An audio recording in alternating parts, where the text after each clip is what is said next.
Right, I want to quickly talk about fuel surcharges. Bit of a contentious subject this week amongst the guys. I'm in a WhatsApp group with a few other couriers and we've been discussing it. Are you implementing it? Someone else implemented it straight away. So basically, as most of you know, America and Israel launched airstrike attacks on Iran on the 28th of Feb. Since then, Iran's response has pretty much been to block the Strait of Hormuz, which has led to sharp increases in fuel prices.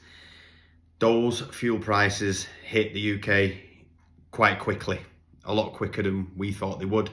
So we pretty much absorbed the costs in March, hoping the situation had sorted itself out, but it didn't.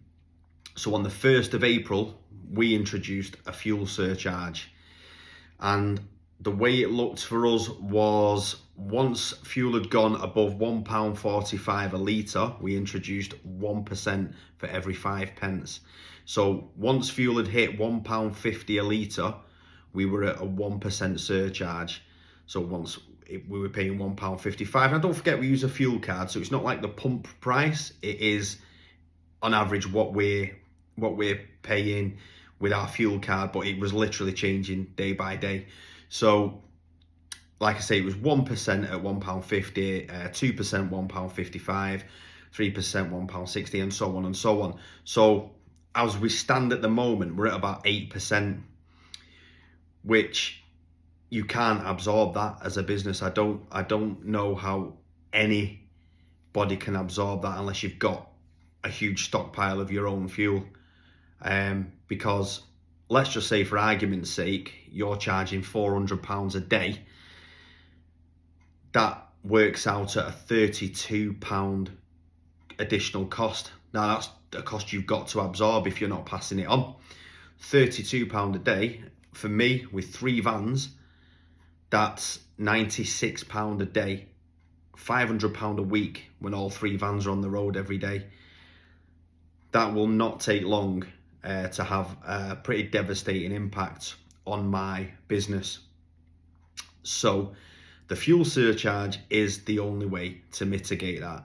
And like I said, if you're not introducing it, you are absorbing roughly £32 a day as we stand at this moment in time. They're not ideal, especially if this time of year you've only just increased your prices. You know that your customers are having to do the same to their customers, because most courier businesses, you work in B2B. So your customers might have already had to do the same to their customers. Now you're doing the same to them.